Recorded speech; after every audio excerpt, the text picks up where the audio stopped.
abaana ba Ghetto Kids munange babadde basanyufu nnyo oluvannyuma lw'okusisinkana omusajja asinga okufollowingibwa wali eri ku TikTok amanyiddwako nga Kabi Lame munange babadde basanyufu nnyo ate nga ne Shiba munange bamugambye omwana abeere nga amuzzaako bumwana omutayala mukikanye na kubambi bawa mu maaso awo mubujjuvu naye nga tanaba subscribinga mukwano kusaba soko subscribing waneeno ku Meron K News, liking eno video, sharing, commenting, atekako notification bell ako akadde nteka video obelenga togisubwa ba returning subscribers mbagala nnyo akensuso kyemukola kyakabinye baddiya era mbasaba temujjango okwo bamikwano munange abaana ba Ghetto Kids babadde basanyufu nnyo mujjukire batambula ensi yonna nga bagenda okuperforminga munange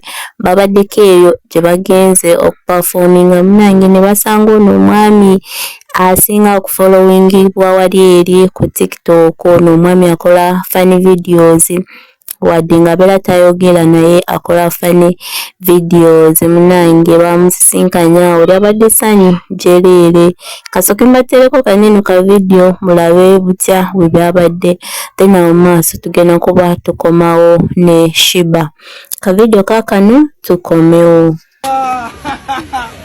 Hey, for a long time I follow you. Hey, I like your dance.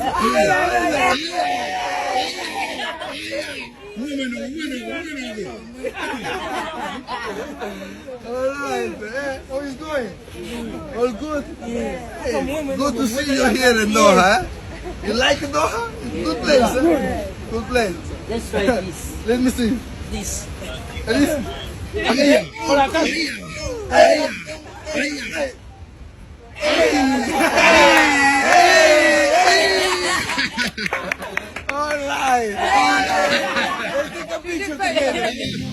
Munange mbewe bitewe byabadde ku sides eyo byabadde sanyu jereere munange nga tuzeeko eno ewa Shiba munange nakawere omukyala yakazaala naye bamugamba omwana amuzeeko full figure yabadde wali eri ku program ye gyakola ku Soul TV munange navaayo awo namuwana bingi nnyo nga wokiwulira namugamba n'omugamba munange abeere ng'afuna olubuto olulala azaale omwana omulala mbuno kubanga omwana omu tayala afune olubuto olulala azaale omwana omulala at least ko babeere babiri naye omu abeera tamala munange kambalekereko kanino ka video ka full figure mubiwulire byonna bye yamugambye ka video kakano mubeere bulungi mweraba gerako ab'emikisa bannamba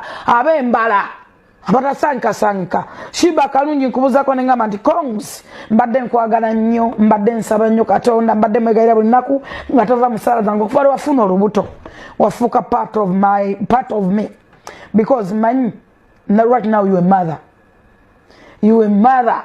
owulira kati owulira sound diwe kakaba owulira tones ezenjawulo zoba towulirangako you know. But I'm so happy. I don't know why, but I'm very happy. Olwa Shiba kalungi mbadde nkwagaliza nnyo era still nkwagaliza ate nsaba Katonda w'ekitiibwa Allah ow'ekisaasire oleme kuzaala omwana omu bambi tayala ebbeere lwe luganda olusookerwako omwana omu tayala Shiba nkwegayirira tuzaala omwana omuganda wange mbimanyi ebyakusoomozeza bingi nnyo olwamubadde oyitamu naye nga